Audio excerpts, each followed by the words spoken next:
व्याख्यामुद्रां कारसारसिजैः पुस्तकं शङ्खचक्रे विप्रद्भिन्नस्फटिकरुचिरे पुण्डरीके निषन्नः अम्लानश्रीरमृतविशदैरंशभिप्लावयन्मामाविर्भूयादनगमहिमा मानसे वागधीशः नमस्ते प्राणेश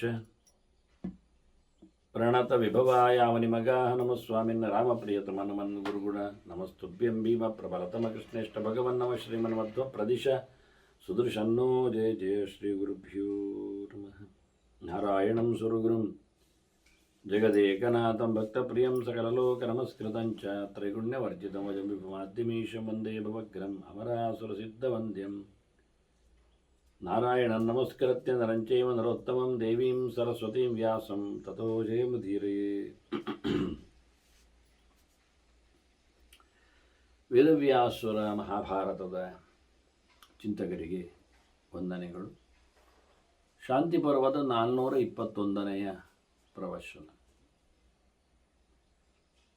ಭೀಷ್ಮರಲ್ಲಿ ಮತ್ತೆ ಧರ್ಮರಾಜ ಶ್ರೇಯಸ್ಸಿನ ವಿಷಯದಲ್ಲಿ ಇನ್ನೂ ಹೆಚ್ಚಿಗೆ ತಾನು ತಿಳ್ಕೊಳ್ಳಬೇಕು ಅಂತ ಹೇಳಿ ಚಿಂತನೆ ಸಾಗುವಂತೆ ಮತ್ತೆ ಕೇಳ್ತಾ ಇದ್ದಾನೆ. ಹಾಗಾಗಿ ಭೀಷ್ಮರು ಮತ್ತು ಕೆಲವು ಹಳೆಯ ಸಂವಾದಗಳನ್ನು ಧರ್ಮರಾಜನಿಗೆ ತಿಳಿಸಿಕೊಡುತ್ತಾರೆ. ಎಂತಹ ಕೆಲಸ ಮಾಡಿದರೆ ಮನುಷ್ಯನಿಗೆ ಒಳಿತಾಗ್ತದೆ ಎನ್ನುವುದು ಧರ್ಮರಾಜನ, ಅಂದರೆ ಅವನದ್ದೇ ಪಾಳಯದ ಪ್ರಶ್ನೆ. ಒಂದು ದೃಷ್ಟಿಯಿಂದ ಧರ್ಮರಾಜ ಧರ್ಮಕರ್ಮದ ಅರಸ ತಾನೇ. ಹಾಗಾಗಿ ಆತ ಕೇಳ್ತಾ ಇದ್ದಾನೆ, ಕಿಂತಸ್ಯ ಪುರುಷಃ ಕೃತ್ವಾ ಶುಭಂ, ಕಿಂಕರ್ಮ ಪುರುಷಃ ಕೃತ್ವಾ ಶುಭಂ ಪುರುಷ ಸತ್ತಮ, ಶುಭಂ ಕರ್ಮ ಕಿಂ ಕೃತ್ವ, ಒಳ್ಳೆಯ ಕೆಲಸ ಎಂಥದನ್ನು ಮಾಡಿ ಮನುಷ್ಯ ಶ್ರೇಯ ಪರಮಮಾಪ್ನೋತಿ, ಶ್ರೇಯಸ್ಸನ್ನು ಪಡಿಬೇಕಾದ್ರೆ ಒಳ್ಳೆ ಕೆಲಸ ಮಾಡಬೇಕೆನ್ನುವುದೊಂದು ಸತ್ಯ. ಎಂತಹ ಒಳ್ಳೆಯ ಕೆಲಸ ಅದು ಇಲ್ಲಿ ಮಾತ್ರ ಅಂತಲ್ಲ, ಪ್ರೇತ್ಯ ಚೇಹಚ, ಇಲ್ಲಿಯೂ ಮತ್ತು ಅಲ್ಲಿಯೂ, ಹೊರಟ ನಂತರವೂ ಸತ್ತ ಬಳಿಕವೂ ನಮಗೆ ಶ್ರೇಯಸ್ಸ ಆಗಬೇಕು, ಅದನ್ನು ಹೇಳಬೇಕು ಅಂತ ತದ್ವದ ಅಂತ ಕೇಳ್ತಾನೆ. ಅದಕ್ಕೆ ಭೀಷ್ಮರು ಪರಾಶರರು ಹೇಳಿದ ತತ್ವವನ್ನು ಚಿಂತನೆಯಲ್ಲಿ ತರ್ತಾರೆ. ವೇದವ್ಯಾಸರ ತಂದೆ, ಶಕ್ತಿಯ ಮಗ, ಆಚೆ ಹೋದರೆ ವಸಿಷ್ಠರ ವಂಶದವ. ಹಾಗಾಗಿ ಅವರು ಜನಕರಾಜನಿಗೆ ಹೇಳಿದ್ದನು. ಆತ ಕೇಳಿದಾಗ ಅವರು ಉತ್ತರದಲ್ಲಿ ಶ್ರೇಯಸ್ಸಿನ ಮಾರ್ಗದ ಬಗ್ಗೆ ಹೇಳ್ತಾರೆ, ಧರ್ಮವೇ ಪ್ರಧಾನ ಅಲ್ಲವಾ ಅಂತಾರೆ. ಧರ್ಮ ಏವ ಕೃತಃ ಶ್ರೇಯಾನ್ ಇಹಲೋಕೆ ಪರತ್ರಚ, ಇಲ್ಲಿ ಆಗಲಿ ಮತ್ತಲ್ಲಿ ಆಗಲಿ ಧರ್ಮದಿಂದಲೇ ನಾವು ಶ್ರೇಯಸ್ಸನ್ನು ಪಡೀಲಿಕ್ಕೆ ಆಗ್ತದೆ. ತಸ್ಮಾದ್ಧಿ ಪರಮಾನ್ ನಾಸ್ತಿ, ವಾಸ್ತವವಾಗಿ ಅದಕ್ಕಿಂತ ವಿಶೇಷವಾದದ್ದಿಲ್ಲ ಅಂತ ಹೇಳಿ ಎಲ್ಲರೂ ಹೇಳುವಂಥದ್ದು. ಯಥಾಪ್ರಾಹು ಮನೀಷಿಣಃ, ತಿಳಿದವರು ಚಿಂತನೆ ಮಾಡಿದವರು ಏನು ಹೇಳುವುದು ಕೇಳಿದರೆ, ಧರ್ಮಕ್ಕಿಂತ ಮಿಗಿಲಾದದ್ದು ಒಳಿತಿನ ದಾರಿ ಇನ್ಯಾವುದೂ ಇಲ್ಲ ಅನ್ನುವಾಗಿ. ಪ್ರತಿಪದ್ಯ ನರೋ ಧರ್ಮಂ ಸ್ವರ್ಗಲೋಕೆ ಮಹೀಯತೆ, ಧರ್ಮ ಮಾಡಿದವನಿಗೆ ಮುಂದಿನ ಹಂತದಲ್ಲಿ ಸ್ವರ್ಗ ಆಗ್ತದೆ. ಹಾಗಾಗಿ ಎಲ್ಲ ವಿಷಯಗಳು, ಕರ್ಮದ ವಿಷಯಗಳು, ವಿಧಾನಗಳು ಎಲ್ಲವೂ ಧರ್ಮ ಪ್ರಕಾರ ಆಗಿರಬೇಕು, ಧರ್ಮ ಸ್ವರೂಪದಲ್ಲಿ ಬರಬೇಕು. ಧರ್ಮಾತ್ಮಕ ಕರ್ಮವಿಧಿ ಮಾಡು ಅಂತ ಹೇಳಿದರೆ ಅದು ಕೇವಲ ಮಿಯರ್ ಆಕ್ಷನ್ ಅಲ್ಲ, ಖಾಲಿ ಕ್ರಿಯಾತ್ಮಕವಾಗಿರುವುದಿಲ್ಲ, ಅದು ಧರ್ಮಾತ್ಮಕವಾಗಿರಬೇಕು, ಅದು ಉದ್ಧಾರಕ್ಕಾಗಿರಬೇಕು, ಅದು ಅವನಿಗೆ ದೇವರ ಸಂಬಂಧವನ್ನು ಏರ್ಪಡಿಸುವಂತೆ, ಅಂದರೆ ಭಗವಂತನಿಂದಾಗಿ ಪುಣ್ಯದ ಫಲವನ್ನು, ವಿಶೇಷವಾದಂಥ ಲೋಕ ಸ್ಥಾನವನ್ನು ಪಡೆಯುವಂತಾಗಿಸಬೇಕು. ಇದು ಮುಖ್ಯವಾಗಿ. ಹಾಗಾಗಿ ಎಲ್ಲ ತಿಳುವಳಿಕೆ ತುಂಬಿದವರು ಸಹ ಈ ಲೋಕದಲ್ಲಿ ಅದೇ ರೀತಿ ನಡೀತಾರೆ. ಲಘಿನಾಂ ನೃಪಸತ್ತಮ ತಸ್ಮಿನ್ ಆಶ್ರಮಿಣ ಸಂತಹ ಸ್ವಕರ್ಮಾಣೀಹ ಕುರುವತೆ, ಆಶ್ರಮದಲ್ಲಿ ಅವರಿದ್ದುಕೊಂಡು ಬ್ರಹ್ಮಚರ್ಯಾದಿ ಆಶ್ರಮಗಳು ಅವರವರ ಧರ್ಮಗಳನ್ನು ಸ್ವಧರ್ಮೇ ನಿಧನಂ ಶ್ರೀ ಹೇಳಿದಾಗೆ ಅವರವರ ವರ್ಣಕ್ಕೆ ತಕ್ಕಂತೆ 4 ವರ್ಣದವರು ಸಹ ಅದನ್ನು ನಡೆಸಿಕೊಡ್ತಾನೆ. ಸುಕೃತ ಸುಕೃತಂ ಕರ್ಮ ನಿಷೇವ್ಯ ವಿವಿಧೈ ಕ್ರಮೈ. ಈ ಒಳ್ಳೆಯ ಕೆಲಸ ಕೆಟ್ಟ ಕೆಲಸ ಎಲ್ಲವೂ ಆಗ್ತದೆ. ಮಾಡುವಾಗಲೇ ಒಳ್ಳೆಯದನ್ನು ಮಾಡಲಿಕ್ಕೆ ಹೋದಾಗಲೇ ಅದು ಹೆಚ್ಚು ಕಡಿಮೆ ಆಗ್ತಾ ಕೆಟ್ಟದ್ದನ್ನು ಮಾಡಿ ಬಿಡುತ್ತಾನೆ ಅನಿವಾರ್ಯವಾಗಿ. ಹಾಗೆ ಬಹುಪ್ರಕಾರದಿಂದ ಒಳಿತು ಕೆಡುಕಿನ ಕರ್ಮಗಳಲ್ಲಿ ಆತ ತತ್ಪರನಾಗಿ ಹೋಗ್ತಾನೆ. ಅದಕ್ಕೆ ಅನುಗುಣವಾಗಿ ಎಲ್ಲರೂ ಫಲವನ್ನು ಪಡಿತಾರೆ. ದಶಾರ್ಷ ಪ್ರವಿಭಕ್ತಾನಾಂ ಭೂತಾನಾಂ ವಿವಿಧಾಗತಿ. ಅವರವರ ಕರ್ಮಕ್ಕನುಗುಣವಾಗಿ ಎಲ್ಲರಿಗೂ ಬೇರೆ ಬೇರೆಯಾಗಿರತಕ್ಕಂತಹ ಸ್ಥಾನ ಮಾನ ಗತಿ ಅದರಂತೆ ಪ್ರಾಪ್ತಿ. ಅದೆಷ್ಟು ಪ್ರಕಾರದಲ್ಲಿ ಉಂಟು ಹೇಳಿ 5 ಪ್ರಕಾರ ಹೇಳ್ತಾ ಇದ್ದಾರೆ. 5 ಪ್ರಕಾರ ನಮಗೆ ಗೊತ್ತುಂಟು. ಒಂದು ಪ್ರಕಾರ ಜ್ಞಾನದ ಪ್ರಕಾರ, ಇನ್ನೊಂದು ಆಡಳಿತೆಯ ಪ್ರಕಾರ, ಮತ್ತೊಂದು ವ್ಯವಹಾರದ ಪ್ರಕಾರ, ಮತ್ತೊಂದು ಸರ್ವಿಸ್ ಪ್ರಕಾರ ಅಂತ. ಅದು ಅಲ್ಲದೆ ಒಂದು ಪ್ರಕಾರವನ್ನು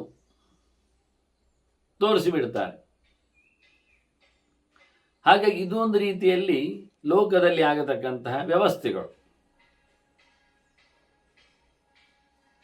ಇನ್ನೂ ಒಂದು ಪ್ರಕಾರ, ಇಲ್ಲಿಂದ ಬಿಡುಗಡೆಯನ್ನು ಪಡೀಲಿಕ್ಕೆ ಒಳಿತಿನ ದಾರಿಯನ್ನು ಒಳ್ಳೆಯದನ್ನು ಮಾಡಿದವರಲ್ಲಿ 5 ಪ್ರಕಾರ. ದೇವತೆಗಳು ಆಯ್ತಲ್ಲ, ಮತ್ತೆ 2ನೇ ಸ್ಥಾನಮಾನವನ್ನು ಅಲಂಕರಿಸುವವರು ಋಷಿಗಳು, ಮತ್ತೆ ಪಿತೃಗಳೊಂದು ಒಂದು ವರ್ಗ ಬೇರೆ ಇದೆ. ಹೀಗೆ ಅವರು ಮೂವರನ್ನು ಗಮನಿಸಿದರೆ ಮತ್ತೆ ನಮ್ಮ ಲೋಕದಲ್ಲಿನ ಮನುಷ್ಯರಲ್ಲಿ ರಾಜರು ಮತ್ತೆ ಮನುಷ್ಯರು. ರಾಜರು, ಒಬ್ಬ ರಾಜ ಇಡೀ ಲೋಕವನ್ನು ನೋಡಿಕೊಳ್ಳುತ್ತಾನೆ ಅಂದರೆ ಅವನೆಷ್ಟು ಪವರ್ಫುಲ್ ಇಲ್ಲ. ಹಾಗಾಗಿ ಲೋಕದ ಜನರ ಜೊತೆಯಲ್ಲಿ ಅವನ ಲೆಕ್ಕಾಚಾರ ತಪ್ಪು. ಹಾಗೆ ಅದನ್ನು ಪ್ರತ್ಯೇಕವಾಗಿ ಗಮನಿಸಲಿ. ಹೀಗೆ 5 ಪ್ರಕಾರದಿಂದ ದೇವರ್ಷಿ ಪಿತೃಪ ನರಾಹ ಇತಿ ಮುಕ್ತಾಸ್ತು ಪಂಚಧ ಅಂತ ಹೇಳಿ ಅನೇಕ ಕಡೆಯಲ್ಲಿ ಪಂಚ ಜನ ಅಂತ ಹೇಳಿಕೊಳ್ಳುವ ಲೆಕ್ಕಾಚಾರದಲ್ಲಿ ಹೇಳುತ್ತಾರೆ ಶ್ರುತಿಗಳು. ಹಾಗೆ ಇವರೆಲ್ಲ ಒಳ್ಳೆಯ ಕರ್ಮಗಳನ್ನು ಮಾಡುತ್ತಾ ಒಳ್ಳೆಯ ಗತಿಯನ್ನು ಪಡೆದಿದ್ದಾರೆ. ಕೆಟ್ಟ ಕೆಲಸಗಳನ್ನು ಮಾಡಿದರೆ ಕೆಟ್ಟದನ್ನು ಅನುಭವಿಸ್ತಾರೆ. ಮಿಶ್ರವಾದ ಕರ್ಮಗಳಿದ್ರೆ ಮಿಶ್ರ ಫಲ ಬರ್ತದೆ. ಒಳ್ಳೆಯದು ಮಾಡಲಿಕ್ಕೆ ಹೋಗಿ ಅದರಲ್ಲಿ ಕೆಟ್ಟದ್ದನ್ನು ಸೇರಿಸಿಕೊಂಡ್ರೆ ಒಳ್ಳೆಯ ಫಲವನ್ನು ಅನುಭವಿಸುವಾಗ ಅವನಿಗೆ ಕೆಟ್ಟದ್ದು ಆಗ್ತದೆ ನಡುವೆ. ಹೀಗೆ ಸುಕೃತ ದುಷ್ಕೃತಗಳ ಬಗ್ಗೆ ಅವರವರ ಧರ್ಮದಲ್ಲಿ ಮಾಡಲು ಇರಬೇಕಾಗಿ ಅವರವರಿಗೆ ಅನುಕೂಲಕರವಾದಂತಹ ಗತಿಗಳನ್ನು ಪಡೆದಿದ್ದಾರೆ. ಮನುಷ್ಯ ಈ ಸಂಸಾರದಲ್ಲಿ ಚೆನ್ನಾಗಿ ಪಳಗುತ್ತಾನೆ. ಹೇಗೆ ಅಂದರೆ ಒಂದು ದೃಷ್ಟಾಂತ ಪರಾಶರ ಹೇಳ್ತಾರೆ, ಸೌವರ್ಣಂ ರಾಜತಂ ವಾಪಿ ಯಥಾ ಭಾಂಡಂ ನಿಶಿಚ್ಯತೆ. ಬೆಳ್ಳಿ ಮತ್ತು ಬಂಗಾರ ಯಾವುದೇ ಆಗಿ ಲೋಹದ ಪಾತ್ರೆಯನ್ನು, ತಟ್ಟೆ, ವೆಸಲ್ಸ್ ಇವನ್ನೆಲ್ಲ ನಾವು ಕರಗಿಸ್ಲಿಕ್ಕೆ ಏನು ಮಾಡ್ತೇವೆ ಅಂತಾರೆ. ಬೇರೆ ಶೇಪ್ ಕೊಡಲಿಕ್ಕೆ, ಬೇರೆ ಐಟಮ್ ಮಾಡಲಿಕ್ಕೆ ಅವುಗಳ ಸಹಜವಾದ ರೂಪವನ್ನು ನಾವು ತೆಗಿತೇವೆ, ಹೊಸ ರೂಪವನ್ನು ಅದಕ್ಕೆ ಕೊಡುತ್ತೇವೆ. ಅದನ್ನು ಅದಕ್ಕೆ ನೀರಿನಲ್ಲಿ ಮುಳುಗಿಸ್ಲಿಕ್ಕೆಲ್ಲ ಉಂಟು. ಅದಕ್ಕೆ ಸಂಬಂಧಪಟ್ಟಂತಹ ಧಾತುಗಳನ್ನು, ಆ್ಯಸಿಡ್ಗಳನ್ನೆಲ್ಲ ಹಾಕಿ ಕರಗುವಂತೆ. ಅದರಂತೆ ನಮ್ಮ ದೇಹಗಳು ಸಹ, ಮನುಷ್ಯರು ಹಾಗೆ ಅವರನ್ನು ಸಹ ಮುಳುಗಿ ತೆಗಿತಾ ಇದ್ದಾನೆ. ಸಂಸಾರದಲ್ಲಿ ಹೊಸ ರೂಪವನ್ನು ಕೊಡ್ತಾ ಇದ್ದಾನೆ ದೇವರು. ತಥಾ ನಿಶಿಚ್ಯತೆ ಜಂತು ಪೂರ್ವಕರ್ಮ ವಶಾನುಗ. ಅದಕ್ಕೆ ಹಿಂದಿನ ಅವನ ಕೆಲಸಗಳೇ ಕಾರಣ. ಹಿಂದಿನ ಜನ್ಮದಲ್ಲಿ ಏನು ಒಳ್ಳೆಯದು ಮಾಡಿದ್ದಾನೆ, ಏನು ಕೆಟ್ಟದ್ದು ಮಾಡಿದ್ದಾನೆ, ಅದಕ್ಕೆ ಸಂಬಂಧಪಟ್ಟಂತಹ ಸುಖವನ್ನು ಅನುಭವಿಸಲಿಕ್ಕೆ ಅವನಿಗೆ ಎಂಥ ಒಳ್ಳೆಯ ದೇಹಗಳು ಬೇಕಾಗ್ತದೆ. ಮುಂದಿನ ಜನ್ಮದಲ್ಲಿ ಎಷ್ಟು ಬಾರಿ ಹುಟ್ಟಿ ಬರಲಿಕ್ಕಿದ್ದಾನೆ, ಎಷ್ಟು ಬಾರಿ ಮಾಡಿದ ತಪ್ಪನ್ನು ಉಪಯೋಗಿಸಿಕೊಳ್ಳಲಿಕ್ಕೆ, ಬಿಟ್ಟುಕೊಳ್ಳಲಿಕ್ಕೆ ಅವನ ದೇಹದಲ್ಲಿ ಅದು ಇತರ ರೂಪದಲ್ಲಿ ಎಷ್ಟು ಬರ್ತಾನೆ ಅಂತ. ಹಾಗಾಗಿ ಇವನು ಚಿನ್ನದಂತೆ ಬೆಳ್ಳಿಯಂತೆ ಅವುಗಳನ್ನು ಬದಲಾಯಿಸಲಿಕ್ಕೆ ಬೇಕಾಗಿರುವಂತೆ ನಾವು ಮಾಡುವ ವ್ಯವಸ್ಥೆಯಂತೆ ಇವನು ಸಂಸಾರದ ಸರೋವರದಲ್ಲಿ ಮುಳುಗಿಸಲ್ಪಟ್ಟಿದ್ದು ತನ್ನ ಕರ್ಮಕ್ಕನುಗುಣವಾದಂತಹ ನೆಲೆಯಲ್ಲಿ ಮುಂದಿನದ್ದನ್ನು ತಯಾರು ಮಾಡಿಕೊಳ್ತಾನೆ. ಎಲ್ಲಿಯಾದರೂ ಸುಮ್ಮನೆ ಮನುಷ್ಯನಿಗೆ ಸುಖ ಆಗಲಿ, ಸಂತೋಷವಾಗಲಿ, ಸದ್ಗತಿಯಾಗಲಿ, ಸ್ವರ್ಗವಾಗಲಿ ಸಿಗುವುದುಂಟ? ಯಾಕೆ ಕೊಡಬೇಕು? ಏನು ಪ್ರಯತ್ನ ಪಡೆದವನಿಗೆ ಉಳಿದವರು ಪ್ರಯತ್ನ ಪಟ್ಟು ಪಡೆದರಂಥ ಜಾಗದಲ್ಲಿ ಯಾಕೆ ಪ್ರವೇಶ? ಹಾಗಾಗಿ ನಾಬೀಜ ಜಾಯತೆ ಕಿಂಚಿತ್ ನಾಗೃತ್ವ ಸುಖಮೇಧತೆ. ಏನೂ ಒಳ್ಳೆಯದನ್ನು ಮಾಡದೆ ಸುಖದ ನಿರೀಕ್ಷೆಯನ್ನು ತಪ್ಪು, ಸುಖ ಬರುವುದಿಲ್ಲ. ಮಾಡು, ಏನಾದರೂ ಒಳಿತಲ್ಲಿ ನಡೆಸು, ಅದರ ಫಲವನ್ನು ಪಡೀಲಿಕ್ಕೆ ಬರ್ತದೆ ಅಂತ. ಅದರಂತೆ ಮರ ಬೆಳೆಯಲಿ ಅಂತ ಹೇಳಿದರೆ ಎಲ್ಲಿಂದ ಬೆಳಿಬೇಕು? ಬೀಜ ಹಾಕಬೇಕು. ಬೀಜ ಇಲ್ಲದೆ ಮರ ಆಗ್ತದ? ಇಲ್ಲ. ಅಂಗಳ ಇದೆ, ನೀರಿದೆ, ಮಳೆ ಇದೆ, ಬಿಸಿಲಿದೆ, ಆಗಲಿ ಅಂದರೆ ಆಗಲಿಕ್ಕೆ ಬೀಜ ಹಾಕಿದೆಯಾ? ಅದರಿಂದ ಬೀಜ ಆಗದೆ ಮರ ಆಗುವುದಿಲ್ಲ. ನಾವು ಹಾಕದಿದ್ದರೂ ಗಾಳಿಯಲ್ಲಿ ಆದರೂ ಬೀಜ ಬಂದು ಬಿದ್ದಿರ್ತದೆ, ನೀರಿನಲ್ಲಿ ಆದರೂ ಕೊಚ್ಚಿಕೊಂಡು ಬೀಜ ಬಂದಿರ್ತದೆ. ಅಂದರೆ ಬೀಜ ಇಲ್ಲದೆ ಹಾಕದೆ ಬಿತ್ತದೆ ಮರ ಬೆಳೆದದ್ದಿಲ್ಲ. ಅದರಿಂದ ಕರ್ಮ ಇಲ್ಲದೆ ನೀನು ಫಲವನ್ನು ಅನುಭವಿಸುವಂತಿಲ್ಲ, ಫಲವನ್ನು ಹುಡುಕ್ಲಿಕ್ಕಿಲ್ಲ. ಇಲ್ಲಿ ಹಾಕಿದ ನೆಲದಡಿಯಲ್ಲಿ ಆಗಿದೆ ಬೀಜ, ಮೇಲಕ್ಕೆ ಮರ ಆಗ್ತದೆ. 8-10 ಅಡಿ ಎತ್ತರದ, 10-20 ಅಡಿ ಎತ್ತರದಲ್ಲಿ ಹಣ್ಣು ಹೂವು ಎಲ್ಲ ಆಗ್ತದೆ. ಹಾಗಾದರೆ ಇಲ್ಲಿ ಹಾಕಿದ ಬೀಜ ಅಲ್ಲಿ ಫಲ ಕೊಡುತ್ತದೆ. ಹಾಕಿದ್ದಲ್ಲಿ ಬೀಜದಲ್ಲಿ ಹಣ್ಣು ಬರುವುದಿಲ್ಲ. ಒಂದು ಬೀಜ ಹಾಕಿದರೆ 1000 ಬೀಜ ಬರ್ತದೆ ಹೇಳಿದ ತಕ್ಷಣ, ಹೌದಾ ನಾನು ಹಾಕಿದ್ದೇನೆ ಗ್ರೌಂಡಿಗೆ, ಎಲ್ಲಿ ಉಂಟು ನೋಡು ಹುಡುಕ್ತೇನೆ 1000 ಆಗಿದೆ ಅಂತ. ಹಾಗೆ ಆಗುವುದಿಲ್ಲ. ಒಂದು ಭತ್ತದ ಬೀಜ ಅದು ಗದ್ದೆಯಲ್ಲಿ ಬಿಟ್ಟಾಗ ಅದು ಒಂದು ಪೈರನ್ನು, ಒಂದು ತೆನೆಯನ್ನು ತಂದು ಕೊಡುತ್ತದೆ, ಒಂದು ಗೊಂಚಿಲು, ಒಂದು ಕೊರಡು, ಕದೀರು. ಅದರಲ್ಲಿ ಸುಮಾರು ಒಂದು 50-100ರವರೆಗೆ ಇರ್ತದೆ. ಹೇಗಿದೆ? ಅದನ್ನು ಮತ್ತೆ ನೀವೊಂದೊಮ್ಮೆ ನೆಲದಡಿಗೆ ಹಾಕುವಂತೆ ವ್ಯವಸ್ಥೆ ಮಾಡಿಕೊಂಡ್ರೆ ಆಗ 500 ಕೊಡುವ ವ್ಯವಸ್ಥೆ ಆಗಿ ಅದು ಲಕ್ಷಗಟ್ಟಲೆ ಆಗ್ತದೆ. ಹಾಗಾಗಿ ಏನಾದರೂ ಒಂದು ಬೀಜ ಇಲ್ಲದೆ ಮೊಳಕೆ ಬಂದು ಬೆಳೆಯಾಗಿ ಬಹಳ ಆದದ್ದಿಲ್ಲ. ಅದರಂತೆ ನೀವು ಮಾಡಿದ ಕರ್ಮ ಅದು ಬೀಜದಾಗಿ ಅದು ಮತ್ತೆ ನಿಮಗೆ ಹೆಮ್ಮರವಾಗಿ ಬೆಳೆದು ಹೊರಗಿನಿಂದ ಉಪಯೋಗಕ್ಕೆ ಬರ್ತದೆ. ನೀವು ಬೀಜವೇ ಆಗದಿದ್ದರೆ ಒಳ್ಳೆಯ ಕರ್ಮವನ್ನೇ ಮಾಡದಿದ್ದರೆ ಮೇಲೆ ಬರುವುದೆಲ್ಲಿಗೆ? ಸುಖ ಸಿಗುವುದೆಲ್ಲಿಗೆ? ಸುಖವನ್ನು ನಿರೀಕ್ಷೆ ಮಾಡಬೇಕಾದ್ರೆ ಸುಖದ ಬೀಜವನ್ನು ಬಿತ್ತಿರಬೇಕು, ಸಾಧನೆಯನ್ನು ನಡೆಸಿರಬೇಕು. ಸುಕೃತೈರ್ವಿಂದತೆ ಸೌಖ್ಯಂ ಪ್ರಾಪ್ಯ ದೇಹಕ್ಷಯನ್ನರ. ಇಲ್ಲಿ ಮಾಡಿದಾಗ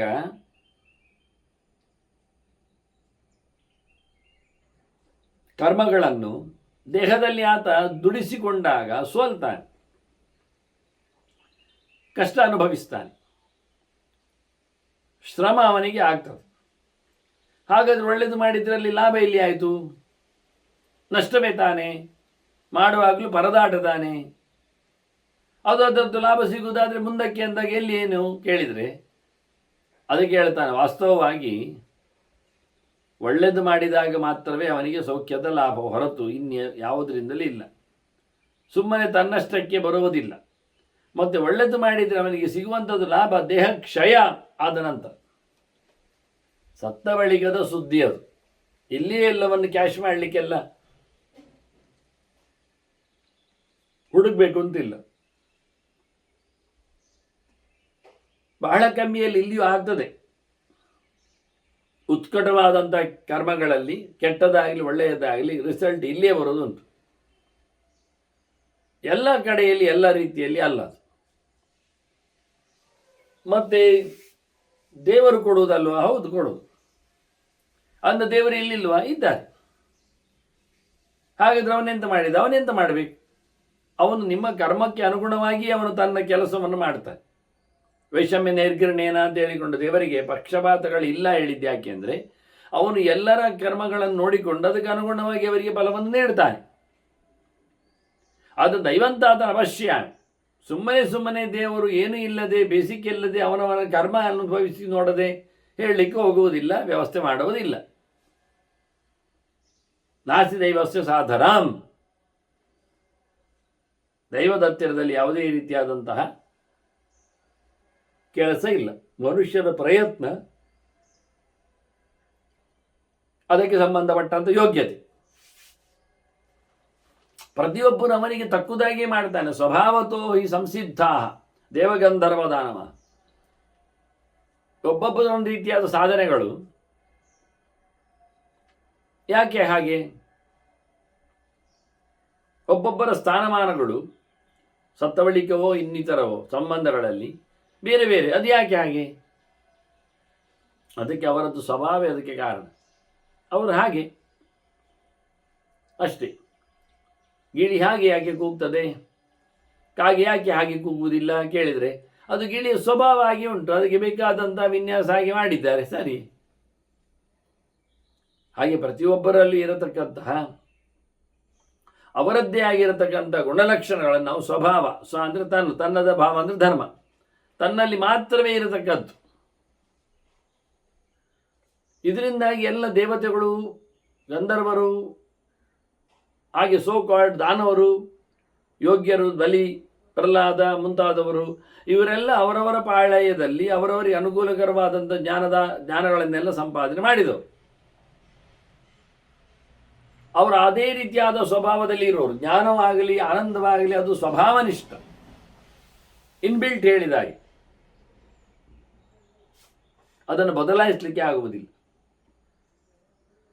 ಅದನ್ನು ಪ್ರೇತ್ಯ ಯಾಂತ್ಯ ಕೃತಂಕರ್ಮ ನ ಸ್ಮರಂತಿ ಸದಾ ಜನ. ಸತ್ತ ಬಳಿಕ ಮನುಷ್ಯನಿಗೆ ಯಾವುದೇ ಕರ್ಮಗಳ ಸಂಪತ್ತು ಇಲ್ಲ. ಅವರದರ ಅನುಭವಕ್ಕೆ ಮಾತ್ರ ಅವನು ಇನ್ನೊಮ್ಮೆ ಹುಟ್ಟಿ ಬರುವವರೆಗೆ ಮತ್ತೆ ಪುನಃ ಅವನು ದೇಹವನ್ನು ಪಡೆದು ಬರಲಿಕ್ಕೆ ಇರ್ತದೆ, ಆಗ ಮುಂದುವರಿಕೆಯೇ ಆಗ್ತದೆ. ಆದರೆ ಪರಲೋಕದಲ್ಲಿ, ಸ್ವರ್ಗದಲ್ಲಿ, ನರಕದಲ್ಲಿ ಅವನು ಮಾಡಿದ ಕರ್ಮಗಳ ದುಃಖವನ್ನು ಸುಖವನ್ನು ಅನುಭವಿಸಲಿಕ್ಕೆ ಉಂಟು. ಆದರೆ ಮಾಡದ ಕೆಲಸಗಳನ್ನಲ್ಲಿ ನೆನಪಿಸಿಕೊಳ್ಳಲಿಕ್ಕೆ ಬರುವುದಿಲ್ಲ. ನಾನು ಹಾಗೆ ಮಾಡಿದರೆ ಅನುಕೂಲ ಆಗ್ತಿತ್ತು, ಸ್ವರ್ಗದಲ್ಲಿ ನನಗೆ ಮತ್ತೆ ಒಂದು ಸ್ಟೆಪ್ ಮೇಲೆ ಕಳಿಸ್ತಿದ್ರು. ಆಗ ಎಂಥದ್ದು ಮಾಡಲಿಕ್ಕಿರುವ ಹಾಗೆ ಯೋಗ್ಯತೆಯಲ್ಲಿ ಮಾಡಲಿಕ್ಕೆ ಬೇಕಾದ್ದನ್ನು ಮಾಡಲಿಕ್ಕೆ ಇರುವುದು, ಮಾಡೋದಿಲ್ಲ ಅಂತಲೇ ಹೊರಟದ್ದವ ಅಷ್ಟೆ. ಆದ್ದರಿಂದ ಸತ್ತ ಬಳಿಕ ಮಾಡದೇ ಇರತಕ್ಕ ಸಂಗತಿಗಳ ಬಗ್ಗೆ ಯಾವುದೇ ರೀತಿಯಾದ ತಪ್ಪು ಪ್ರಜ್ಞೆಯೂ ಇಲ್ಲ, ನೆನಪು ಇಲ್ಲ. ಮಾಡಿದ್ದಷ್ಟರ ಫಲ ಮಾತ್ರ ಅವನಿಗೆ. ಅದರ ಆಚೆಗೇನು ಈಚೆಗೇನು, ಎಲ್ಲಿ ಯಾರು, ಅವರು ಯಾರು, ಏನಿಲ್ಲ, ಇದು ಯಾರದ್ದೀಗ, ಯಾವ ಸೊತ್ತು ಇಲ್ಲದೆ. ದೈವೈತಸ್ಯ ಫಲಪ್ರಾಪ್ತವು ಕರ್ಮಚಾಪಿ ಚತುರ್ವಿಧಂ. ಅವರಿಗೂ ತಾವು ಮಾಡಿದ ಕೆಲಸದಲ್ಲಿ ಫಲ ಸಿಗುವಂಥದ್ದು ಅವರ ಹೆಚ್ಚು ಕಡಿಮೆಗಳಲ್ಲಿ ದೇಕಾವೇನ ಮಾಚ ಮನಸ ಇಂದ್ರಿಯ ಇರುವ ಹೇಳಿಕೊಂಡ ಹಾಗೆ. ಮನುಷ್ಯ ಹೊರಗಿನ ತನ್ನ ದೇಹದಿಂದ ಕೆಲಸ ಮಾಡಿ ಅದರ ಫಲವನ್ನು ಉಣ್ತಾನೆ. ಸ್ವರ್ಗವನ್ನು, ನರಕವನ್ನು, ಸುಖವನ್ನು, ದುಃಖವನ್ನು ಆ ರೀತಿಯಾಗಿ ಅವನು ಅನುಭವಿಸುವಾಗ ಅವನು ಮಾಡಿರತಕ್ಕಂತಹ ಈ ದೇಹವನ್ನು ಮಾಡಿರತಕ್ಕಂಥ ಕೆಲಸಗಳು ದೈಹಿಕವಾದದ್ದು ಮತ್ತು ಆಂತರಂಗಿಕವಾಗಿ ಮಾನಸಿಕವಾದದ್ದು ಕೆಲಸಗಳಿವೆ. ಕೆಲವು ಮನಸ್ಸಿನಲ್ಲಿಯೋ ಯಾವುದೋ ಕೆಟ್ಟ ಯೋಚನೆಗಳು, ಇವೆಲ್ಲ ಮಾನಸಿಕವಾದದ್ದು. ಅದು ಕ್ರಿಯಾತ್ಮಕವಾಗಿ ಬರಬೇಕು ಅಂತ ಇಲ್ಲ. ಯಾವುದು ಮನಸ್ಸಿನಲ್ಲಿ ಯೋಚನೆಗೆ ಬಂದಿದೆಯೋ ಅದು ಕೆಲಸಕ್ಕೆ ಬರಲಿ ಬಾರದೇ ಇರಲಿ, ಅದು ಒಂದು ಮುಖ್ಯ. ಮತ್ತೊಂದು ಯಾವುದು ಕಾಯಿಕವಾಗಿ ಮಾಡಿದ್ದೀಯೋ ಅದು ಇನ್ನೊಂದು ಮುಖ್ಯ. ಹೀಗೆ ಪ್ರಧಾನವಾಗಿ ಎರಡು ರೀತಿಯಿಂದ ನಾವು ಕರ್ಮವನ್ನು ಗಮನಿಸಲಿಕ್ಕೆ ಬರ್ತದೆ. ಈ ಕಾಯಿಕದಲ್ಲಿ ಮತ್ತೆ ಎರಡು ರೀತಿಯಿಂದ ಕೆಲಸ ಆಗ್ತದೆ. ಒಂದು ಜ್ಞಾನೇಂದ್ರಿಯ, ಒಂದು ಕರ್ಮೇಂದ್ರಿಯ ಅಂತ. ಕಣ್ಣು, ಕಿವಿ ಇವೆಲ್ಲ ಜ್ಞಾನೇಂದ್ರಿಯಗಳು. ಹಾಗೆ ಬಾಯಿ, ಕೈಕಾಲುಗಳೆಲ್ಲ ಕರ್ಮೇಂದ್ರಿಯಗಳು. ಆದರೆ ಇಲ್ಲಿ ಪುನಃ ಮತ್ತೆ ಒಂದು ಮನಸ್ಸಿನಲ್ಲೇ ವ್ಯಾಪಾರಗಳು, ಇನ್ನು ಕೆಲವೊಮ್ಮೆ ಇಂದ್ರಿಯಗಳಿಗೆ ಸಂಪರ್ಕಪಟ್ಟ ಇಂದ್ರಿಯಗಳ ವ್ಯಾಪಾರಗಳಾಗ್ತವೆ. ಕೆಲವೇ ಇಂದ್ರಿಯಗಳು ಮನಸ್ಸನ್ನು ಬಿಟ್ಟಿರ್ತವೆ. ಇದು ಒಂದು ಮುಖ್ಯದ ವ್ಯಾಪಾರ. ಪ್ರತ್ಯೇಕವಾಗಿ ಪ್ರೋಟೀನ್ ಅಂತ ಹೇಳಿಕೊಂಡು ಮನಸ್ಸಿಲ್ಲದಿದ್ದರೂ ಹೋಗ್ತಾ ಇರ್ತದೆ. ಕೈ, ಕಾಲುಗಳು, ಬಾಯಿಗಳು ಎಲ್ಲ ಮನಸ್ಸಿದ್ದು ಮಾಡುವಂತೆ. ಅದರಲ್ಲಿ ಮತ್ತೆ ಇನ್ನೊಂದು ವಿಭಾಗ ಮನಸ್ಸಿನಲ್ಲಿ ಅಚ್ಚೊತ್ತಿಕೊಂಡು ಮಾಡ್ತಾ ಇರುವುದನ್ನು ಗಮನಿಸಿ, ಮಾಡಿದ ನಂತರ ಗುರುತಿಸಿ ಆಗುವಂಥ ಪ್ರಕಾರ. ಹೀಗೆ ಸುಮಾರು ಪ್ರಕಾರಗಳಿಂದ ಕೆಲಸವನ್ನು ಮಾಡಲಿಕ್ಕೆ ಬರ್ತದೆ. ಚತುರ್ವಿಧ ಎನ್ನುವುದನ್ನು ಇಲ್ಲೇ ಹೇಳ್ತಾರೆ ಪರಾಶರರು. ಅವ್ರು ಹೇಳುವಾಗ ಕರ್ಮಣ ಮನಸ ವಾಚ ಅಂತ ಹೇಳುತ್ತಾ ಮತ್ತೆ ಪುನಃ ಈ ದೇಹವನ್ನೇ ಗಮನಿಸ್ತಾರೆ, ತಿಳಿಸಿಕೊಡ್ತಾರೆ. ವಾಸ್ತವವಾಗಿ ದೇಹದಲ್ಲಿಯೂ ಕರ್ಮದಿಂದ ಅಂತ ಹೇಳ್ತಾರೆ, ಕ್ರಿಯೆಯಿಂದ ಅಂತಾರೆ. ಇವೆಲ್ಲ ಕ್ರಿಯೆಗಳು ಹೇಳಿದ ಹಾಗೆ. ಹಾಗಾಗಿ ಇದನ್ನು ಜ್ಞಾನೇಂದ್ರಿಯ ಕರ್ಮೇಂದ್ರಿಯಗಳಲ್ಲಿ ಬೇರ್ಪಡಿಸಿಕೊಂಡು ನಾವು ಕಾಯಿಕವಾದದ್ದನ್ನು ಗಮನಿಸಿಕೊಂಡಾಗ ಅದಕ್ಕೆ ಸಂಬಂಧಪಡದ ಇನ್ನೂ ಅನೇಕ ಜಠರಾದಿಗಳು ಇವೆ, ಇಂದ್ರಿಯಗಳು. ಇವೆಲ್ಲ ನೆಲೆಗೊಂಡಾಗತಕ್ಕಂಥ ಕ್ರಿಯೆಗಳನ್ನು ಉಲ್ಲೇಖ ಮಾಡುತ್ತಾ ಅದಕ್ಕೆ ಅನುಗುಣವಾಗಿ ಒಳ್ಳೆಯದು ಕೆಟ್ಟದ್ದು ನೋಡೋದಕ್ಕೆ ಅನುಗುಣವಾದಂತಹ ಲೋಕವನ್ನು ಫಲಿತಾಂಶದ ರೀತಿಯಲ್ಲಿ ಅವನು ಪಡೆಯುತ್ತಾನೆ.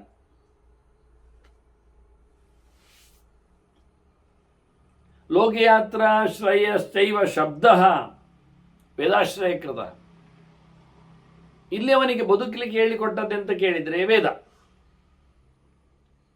ಲೋಕದ ಯಾತ್ರೆ ಏನಿದೆ, ಜನರ ಬದುಕು ಏನಿದೆ, ಅದಕ್ಕೆ ಅವರು ಆಶ್ರಯಿಸಬೇಕಾದ ತತ್ವ ಯಾವುದು ಕೇಳಿದರೆ ವೇದ.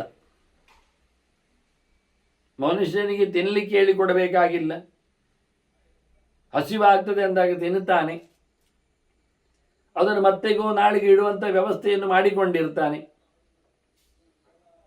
ಹೀಗಾಗಿ ಮನುಷ್ಯನಿಗೆ ಹೊರಗಿನಿಂದ ಬದುಕಲು ಬೇಕಾಗಿರುತ್ತ ಸೊತ್ತುಗಳಿಗೆಲ್ಲ ಅವನು ಕಲ್ಟಿವೇಟ್ ಮಾಡ್ತಾನೆ, ಬೇರೆ ಕಡೆಯಿಂದ ತರಿಸಿಕೊಳ್ತಾನೆ, ಇದೆಲ್ಲ ಸರಿ. ಆದರೆ ಜ್ಞಾನವನ್ನು ಸಂಪಾದನೆ ಮಾಡುವಲ್ಲಿ, ಅರಿವನ್ನು ಚಿಂತನೆ ಮಾಡಿಸುವಲ್ಲಿ ಯಾವುದವನಿಗೆ ಟೆಸ್ಟ್, ಯಾವುದವನಿಗೆ ಸೋರ್ತ್ ಕೇಳಿದರೆ ಅದು ವೇದ. ಯಾಕೆ? ಅದು ಅನಾದಿಯಿಂದಲೂ ಇದೆ, ಏಕಪ್ರಕಾರವಾಗಿದೆ. ಅದು ಬದಲಾವಣೆಯ ಸತ್ವಗಳನ್ನು ಧರ್ಮಗಳನ್ನು ಉಲ್ಲೇಖ ಮಾಡುವುದಿಲ್ಲ. ಹೀಗಾಗಿ ಸದಾತನವಾದ ಚಿಂತನೆಗಾಗಿ ಒಂದು ದೃಷ್ಟಿಯಿಂದ ವೇದಾದಿಗಳನ್ನು ಉಪಯೋಗಿಸಿಕೊಳ್ಳತಕ್ಕದ್ದು ಅನ್ನುವ ಹಾಗೆ ಮನುಷ್ಯನಿಗೆ ಶುದ್ಧವಾದ ಬದುಕಿಗೆ ಕಾರಣ ಶುದ್ಧವಾದ ಚಿಂತನೆಯನ್ನು ಕೊಟ್ಟ ಶುದ್ಧವಾದ ಕೃತಿ ಅದು ವೇದ. ಅದರಿಂದ ಅದು ನಿಜವಾಗಿ ಬೆಳೀಲಿಕ್ಕೆ ಆಗ್ತದೆ. ಒಳ್ಳೆಯ ಜ್ಞಾನವನ್ನು ಸಂಪಾದನೆ ಮಾಡಿಕೊಂಡು ದೇವರ ಸೇವೆಯನ್ನು ಆ ಮಾಧ್ಯಮದಲ್ಲಿ ಮಾಡುತ್ತಾ ಅದು ಎತ್ತರಕ್ಕೆ ಏರುವನು. ವಾಸ್ತವವಾಗಿ ಕೆಲವೊಮ್ಮೆ ಅವನ ಮನಸ್ಸಿಗೆ ಸಮಾಧಾನ ಆಗಲಿಕ್ಕೆ ಇವೆಲ್ಲ ಮಾತುಗಳು ಬೇಕು. ಶಾಂತ್ಯರ್ಥ ಮನಸ್ಸಸ್ತಾತ. ವಾಸ್ತವವಾಗಿ ನೈತದ್ ವೃದ್ಧಾನುಶಾಸನ, ಅದನ್ನು ಹಾಗೇ ಮಾಡಲಿಕ್ಕುಂಟು ಹೀಗೆ ಮಾಡಲಿಕ್ಕುಂಟು ಅಂತ ಹೇಳಿಕೊಂಡು ವೇದ ನಮ್ಮನ್ನು ಗದರಿಸಲಿಕ್ಕೆ ಬಂದದ್ದಲ್ಲ, ಅದು ಅಪೌರುಷೇಯವಾದದ್ದು. ಯಾವ ಕಾಲದಲ್ಲಿ ಬಂದವರಿಗೆ ಎಲ್ಲರಿಗೂ ಸಹ ಅದು ಆದೇಶವನ್ನು ಕೊಡುವಂಥದ್ದು. ಹಾಗಾಗಿ ಮನುಷ್ಯ ಸುಖವನ್ನು ಆತ್ಯಂತಿಕವಾಗಿ ಪಡೀಲಿಕ್ಕೆ, ಶ್ರೇಯಸ್ಸನ್ನು ಪಡೀಲಿಕ್ಕೆ ಗಮನಿಸಬೇಕಾದ ಅಂಶ ಬಹಳ ದೊಡ್ಡ ಮಟ್ಟಿನಲ್ಲಿ ಜ್ಞಾನದ ಸಾಧನೆ, ಕರ್ಮದ ಅನುಕೂಲದ ದೃಷ್ಟಿಯಿಂದ ಅದನ್ನು ಪಡೆದಿರಬೇಕು, ಅದನ್ನು ನೋಡಿರಬೇಕು ಅಂತ ತಿಳಿಸ್ತಾನೆ. ಅದರಂತೆ ಬದುಕಲು ಇರುವಾಗ ಅವರು ಮಾಡಿರತಕ್ಕಂಥ ಸುಕೃತಗಳು ಕೆಲವೊಮ್ಮೆ ಆಗಲೇ ಕ್ಯಾಶ್ ಆಗುವುದಿಲ್ಲ, ಅದನ್ನು ದೇವರು ಮತ್ತೆ ಕೊಡ್ತಾರೆ. ಅದೇ ಇಲ್ಲಿ ವಿಶೇಷ. ಒಳ್ಳೆಯದು ಮಾಡಿದ್ದಕ್ಕೆ ಫಲವನ್ನು ಮತ್ತೆ ಕೊಡ್ತಾನೆ ಅಂತ ಆದರೆ, ಒಳ್ಳೆಯದು ಮಾಡಿದ್ದಕ್ಕೆ ಫಲವನ್ನು ಮತ್ತೆ ಕೊಡ್ತಾನೆ ಎನ್ನುವುದನ್ನು ನಾನು ಸ್ಪಷ್ಟಪಡಿಸಬೇಕಾದ್ರೆ, ಈಗಲೇ ಕೊಟ್ಟರೆ ಒಳ್ಳೆಯದು ಮಾಡಿದ್ದಕ್ಕೆ, ಈಗ ಮಗು ಅದೊಂದು 10-12 ಪ್ರದಕ್ಷಿಣೆ ಬಂತು, ಜೊತೆಯಲ್ಲಿ ಏನು ಅದಕ್ಕೆ ಹೇಳಿಕೊಟ್ಟದ್ದು ಹರೇ ರಾಮ ಹೇಳ್ತಾ ಬಂದಿದೆ. ಅದರದ್ದು ಬಾಯಿ ಕೆಲಸ ಮಾಡಿದೆ, ಜೊತೆಯಲ್ಲಿ ಮಾತು ಕೆಲಸ ಮಾಡಿದೆ. ಅದೇ ಬಾಯಿ ಕೆಲಸದೊಟ್ಟಿಗೆ ಪ್ರದಕ್ಷಿಣೆಯಲ್ಲಿ ಕೈಕಾಲುಗಳು ಕೆಲಸ ಮಾಡಿವೆ. ಅದರೊಟ್ಟಿಗೆ ಅವನಿಗೆ ಇದು ಒಳ್ಳೆ ದೇವರು, ನಮ್ಮನ್ನು ನೋಡಿಕೊಳ್ಳುವವನು, ದೊಡ್ಡವನು ಎನ್ನುವುದನ್ನು ತಲೆಯಲ್ಲಿ ತುಂಬಿಸಿದ್ದಾರೆ. ಅಷ್ಟೇ ಇರುವುದು ಅವನಿಗೆ, ಅದರ ಆಚೆ ಗೊತ್ತಿಲ್ಲ ಆ ಮಗುವಿಗೆ. ಆದರೆ ಅದು ಅಷ್ಟನ್ನು ಅಂದರೆ ತಪ್ಪಿಲ್ಲದ ಒಂದು ಚಿಂತನೆ, ಅದರಲ್ಲಿ ಏನು ಸರ್ಕಸ್ ಮಾಡ್ತಾ ಇಲ್ಲ ಅದು. ಹೀಗಾಗಿ ಶುದ್ಧವಾದ ಹೃದಯದಿಂದ ಅದು ಬರತಕ್ಕಂತಹ ಪ್ರದಕ್ಷಿಣೆ ನಮಸ್ಕಾರಗಳಿಗೆ ಬೆಲೆ ಜಾಸ್ತಿ ಇರ್ತದೆ. ಅದಕ್ಕೆ ಈಗಲೇ ದೇವರು ಅದಕ್ಕೆ ಅನುಭವಿಸಲು ಕೊಟ್ಟು ಬಿಟ್ಟರೆ ಪ್ರಯೋಜನ ಆಗುವುದಿಲ್ಲ. ಹಾಗಾಗಿ ಇವನು ಮಾಡಿದ್ದರ ಹಿಂದಿನ ಒಳ್ಳೆಯದು ಕೆಡುಕುಗಳ ಮೇಲೆಯೇ ಇವತ್ತು ಅದಕ್ಕೆ ವಿಸ್ತಾರವಾಗಿರತಕ್ಕಂಥ ಭಾಷ್ಯ ಒಂದು ದೃಷ್ಟಿಯಿಂದ ಮೂಡಲಿದೆ. ಅಂದ ಸುಕೃತಂ ದುಷ್ಕೃತಂಚಾಪಿ, ಅದು ನಿರಂತರವಾಗಿ ನಮ್ಮೆಡೆಗೆ ಬರತಕ್ಕಂಥ ಸೊತ್ತುಗಳಾದ್ದರಿಂದ ಒಳ್ಳೆಯದು ಮಾಡ್ತಾನೆ, ಕೆಟ್ಟದ್ದು ಮಾಡ್ತಾನೆ. ಅದು ಕೆಲವೊಮ್ಮೆ ಹಾಗೆ ನಿಂತು ಬಿಡ್ತದೆ. ಒಳ್ಳೆಯದು ಮಾಡಿತ್ತು ಅವನಿಗೆ ಪೂರ್ವ ಅನುಭವಿಸ್ಲಿಕ್ಕೆ ಈಗ ಆಗುವುದಿಲ್ಲ, ಯೋಗ್ಯತೆ ಇಲ್ಲ, ಆದ್ದರಿಂದ ಮತ್ತೆ ಕೊಡ್ತೇನೆ ಅಂತೇಳಿ ನಿಲ್ಲಿಸಿ ಬಿಡ್ತಾನೆ. ಯಾವಾಗ ಮತ್ತೆ ಹೇಳುವುದಿಲ್ಲ. ಅವನು ಮಾಡಿದ್ದರಲ್ಲಿ ಪಡೆಯುವಂಥ ರೀತಿ ಅದು ಅಷ್ಟೇ. ಹಾಗಾಗಿ ನಿರಂತರಂಚ ಮಿಶ್ರಂಚ ಲಭತೆ ಕರ್ಮ ಪಾರ್ಥಿವ ಕಲ್ಯಾಣಮಿದಿವಾ ಪಾಪಂ ನತು ನಾಶೋಸ್ಯ ವಿದ್ಯತೆ. ಅವನು ಒಳ್ಳೆಯದು ಮಾಡಿ ಕೆಟ್ಟದ್ದು ಮಾಡಲಿ, ನಿರಂತರವಾಗಿ ಕರ್ಮದ ಸಂತಾನ ನಡೀತಾ ಇರೋದ್ರಿಂದ ಉಸಿರಾಟದಲ್ಲೇ ಶುರುವಾಗ್ತದೆ. ಎಚ್ಚರ ಆದರೆ ಒಂದು, ಎಚ್ಚರ ಇಲ್ಲದಿದ್ದರೆ ಒಂದು, ಅದಕ್ಕೆ ಲೆಕ್ಕ. ಇದರಂತೆ ಎಲ್ಲವನ್ನು ಸಹ ಆತ ಅನುಭವಿಸಲಿಕ್ಕೆ ಉಂಟು. ಹಾಗಾಗಿ ಒಳ್ಳೆಯದನ್ನೆಲ್ಲ ಮಾತ್ರ ಸಾಲ ಮಾಡಿ ಚೂರು ಚೂರು ಇಡುವುದಿಲ್ಲ. ಎಲ್ಲ ದೊಡ್ಡ ಮಟ್ಟಿನದ್ದು ತಪ್ಪಿದ್ದ ಅದನ್ನು ಅನುಭವಿಸಲಿಕ್ಕೆ. ಹಾಗಾಗಿ ಹೆಚ್ಚಿನವರೆಲ್ಲ ಮೊದಲು ಸಣ್ಣ ಮಟ್ಟಿನ ನೋವನ್ನು, ಸಂಕಟವನ್ನು ನರಕದಲ್ಲಿ ಅನುಭವಿಸಿ ಅದರ ನಂತರದಲ್ಲಿ ಒಳ್ಳೆಯದನ್ನು ಪಡೀಲಿಕ್ಕೋಸ್ಕರ ಮರುಹುಟ್ಟನ್ನು ಬೆಳೆದು ಕಾಣಿಸ್ಕೊಳ್ತಾರೆ. ಕೆಲಸವನ್ನು ಮುಂದುವರಿಸ್ತಾರೆ. ಆಗೊಂದೊಮ್ಮೆ ಆದರೆ, ಅಥವಾ ಶ್ರೀಮದಾಂಗೇಹಿ ಅನ್ನುವುದಾಗಿ ಕೃಷ್ಣ ಹೇಳ್ತಾ ಅವರು ಸುಕೃತವನ್ನು ಅನುಭವಿಸಿಕೊಳ್ಳಿಕ್ಕೋಸ್ಕರ ಒಳ್ಳೆಯ ಮನೆಯಲ್ಲಿ ಮತ್ತು ಮನೆತನದಲ್ಲಿ ಬರ್ತಾರೆ ಅಂತ. ಈ ರೀತಿಯಾಗಿ ಒಳ್ಳೆಯದಕ್ಕೆ ಒಳ್ಳೆಯದು, ಕೆಟ್ಟದ್ದಕ್ಕೆ ಕೆಟ್ಟದ್ದು ಮನುಷ್ಯನಿಗೆ ಖಂಡಿತವಾಗಿ ಇವತ್ತಲ್ಲ ನಾಳೆ ಬಂದೇ ಬರ್ತದೆ. ಅದಕ್ಕೆ ನಾಶ ಆಗುವುದಿಲ್ಲ. ವರ್ತಮಾನಕ್ಕೆ ಬಿಚ್ಚಿದ್ದಕ್ಕೆ ನಾಶ ಇಲ್ಲ. ಮತ್ತು ಒಟ್ಟು ಮಾಡಿದ್ದಕ್ಕೆ ಉಂಟು, ಬರುವುದಕ್ಕೆ ಉಂಟು. ಬರುವುದಿಲ್ಲ ಮಾಡುವ ದೇವರನ್ನು ಕಂಡಂತ. ಒಟ್ಟು ಮಾಡಿದ್ದನ್ನು ತೆಗಿಲಿಕ್ಕೆ ದೇವರಿಗೆ ಯೋಗ್ಯತೆ ಇದೆ, ಸಾಮರ್ಥ್ಯ ಇದೆ. ಹೀಗಾಗಿ ಒಳ್ಳೆಯದನ್ನು ಮಾಡ್ತಾ ಇದ್ರೆ ಕೆಲವೊಮ್ಮೆ ಅದಕ್ಕೊಂದು ವ್ಯವಸ್ಥೆ ಉಂಟು. ಏನಾಗ್ತದೆ ಅಂದರೆ ಕದಾಚಿ ಸುಕೃತಂ ತಾತ ಕೂಟಸ್ಥ ವಿಮತಿಷ್ಠತಿ, ಅದು ಸುಮ್ಮನೆ ಇರ್ತದೆ ಒಳ್ಳೇದು ಮಾಡಿತ್ತು. ಈಗ ಹೋಗುವುದಿಲ್ಲ ಅವರ ಹತ್ತಿರ ಅಂತ ಹೇಳ್ತದೆ ಅದರ ಪುಣ್ಯ. ಯಾಕೆಂದ್ರೆ ಈಗ ಹೇಳಿಬಿಟ್ರೆ ಅವನು ತಿಂದುಬಿಟ್ಟು ಖಾಲಿ ಮಾಡ್ತಾನೆ ಪುಣ್ಯ. ಅದಕ್ಕೆ ಕೊನೆಯ ಹೊತ್ತಿನಲ್ಲಿ ಗೊತ್ತಾಗದಾಗಿ ಬರಲಿಕ್ಕೆ ಉಂಟು ಅಂತಾನೆ. ಆದ್ದರಿಂದ ಕೆಲವೊಮ್ಮೆ ಒಳ್ಳೇದು ಮಾಡಿದ್ದು ನಮ್ಮನ್ನು ಕಾಯ್ತಾ ಸುಮ್ಮನೆ ಇರ್ತದೆ. ನಮಗೆ ಬೇಸರ ಆಗ್ತದೆ ಕೆಲವೊಮ್ಮೆ, ಇಷ್ಟೆಲ್ಲ ಮಾಡಿದ್ದೀನಿ ಅಂತ ಆಗಲೇ ಇಲ್ವಾ ಅಂತ. ಆಗ್ತದೆ, ಕಾಯ್ತಾ ಇದ್ದಾರೆ. ಅದು ಯಾವೊಂದು ದಿನ ಕೊಟ್ಟು ಬಿಟ್ರಂಟಲ್ಲ, ಅದು ಪರ್ಮನೆಂಟ್ ಮತ್ತೆ. ಹಾಗಾಗಿ ಯಾವುದನ್ನಾಗಲಿ ಒಳ್ಳೆಯದ್ದು ಯಾವತ್ತು ಪಕ್ಕ ಬರುವುದಿಲ್ಲ, ತಟಸ್ಥವಾಗಿರ್ತದೆ. ಮತ್ತೆ ಇವನು ಯಾವಾಗ ಬೀಳ್ತಾನೆ, ಸಿಕ್ಕಿ ಬೀಳ್ತಾನೆ, ಸಂಸಾರದಲ್ಲಿ ಮುಳುಗಿ ಹೋಗ್ತಾನೆ, ಅಂತಹ ಸಂದರ್ಭದಲ್ಲಿ ಇವನು ಮಾಡಿದ ಒಳ್ಳೆ ಕೆಲಸಗಳು ಅವನನ್ನು ಅಪ್ಲಿಕ್ ಮಾಡ್ತವೆ. ಆ ಬಾಕಿ ಉಳಿದ ಕಾಯುತ್ತಿರುವ ಪುಣ್ಯ ಸುಕೃತ ಇವನನ್ನು ಬೇರೆ ಹೊತ್ತಿನಲ್ಲಿ ಸಂಸಾರದಲ್ಲಿ ಮುಳುಗುತ್ತಿರುವಾಗ, ಮಧ್ಯಮಾನಸ್ಯ ಸಂಸಾರೇ ಯಾವತ್ ದುಃಖಾತ್ ವಿಮುಚ್ಯತೆ, ಆಗ ಅಲ್ಲಿ ಅವನಿಗೆ ದುಃಖ ಬಾರದಂತೆ ಮಾಡಿದ ಒಳ್ಳೆಯ ಕೆಲಸದ ಪುಣ್ಯ ಅನುಭವಕ್ಕೆ ಸಿಕ್ಕುವಂತೆ ಆಗ್ತದೆ. ಇವೆರಡು ಒಂದು ಮುಗಿದು ಒಂದು ಬದ್ದಾಗಿ, ಸುಕೃತ ಕ್ಷಯಾಚ ದುಷ್ಕೃತ ಮೇಳಿದಾಗ, ದುಷ್ಕೃತ ಕ್ಷಯಾಚ ಸುಕೃತ ಮೇಳಿದಾಗ. ಒಳ್ಳೇದು ಮಾಡಿ, ಸುಕೃತ ಅಂದರೆ ಒಳ್ಳೇದು ಮಾಡಿದ್ದು ಅಂತ, ದುಷ್ಕೃತ ಅಂದರೆ ಕೆಟ್ಟದ್ದು ಮಾಡಿತ್ತು. ಕೆಟ್ಟದ್ದು ಮಾಡಿದ್ದರ ಬೆನ್ನ ಹಿಂದೆ ಕೆಟ್ಟದ್ದು ಅವನಿಗೆ ಪರಿಣಾಮ ಬೀರಿ ಮತ್ತೆ ಅವನನ್ನು ದೂಡಿ ಬಿಡ್ತದೆ. ಒಳ್ಳೇದು ಮಾಡಿದ ಅಲ್ಲಿಯೂ ಹಾಗೆ ಒಳ್ಳೆದವರ ಪರಿಣಾಮ ಸೇರಿ ಅವನಿಗೆ ನಾವು ಒಳ್ಳೆಯದನ್ನಾದರೂ ಉಪಯೋಗಿಸಿಕೊಳ್ಳಲಿಕ್ಕೆ ಬರ್ತದೆ, ಕೆಟ್ಟದ್ದನ್ನು ಉಪಯೋಗಿಸಿಕೊಳ್ಳುವುದು ಹೇಗೆ? ಅದನ್ನು ಒಳ್ಳೆಯದ್ದು ಕೆಟ್ಟದ್ದು ಪರ್ಯಾಯ ಅಂದರೆ ಇದು ಚಕ್ರದಾಗಿ ಮನುಷ್ಯನಿಗೆ ಬರ್ತಾ ಇರ್ತದೆ. ಅದಕ್ಕೋಸ್ಕರ ನಾವೇನು ಮಾಡಲಿಕ್ಕೆ ಅಂದರೆ ನಿತ್ಯಂ ಮನಸ್ಸಮಾಧಾನೇ ಪ್ರಯತೇದ ವಿಚಕ್ಷಣ, ಟೆನ್ಷನ್ ಮಾಡಿಕೊಳ್ಳಿಕ್ಕಿಲ್ಲ, ಮನಸ್ಸನ್ನು ಹಗುರವಾಗಿಟ್ಟುಕೊಳ್ಳಿಕ್ಕೆ.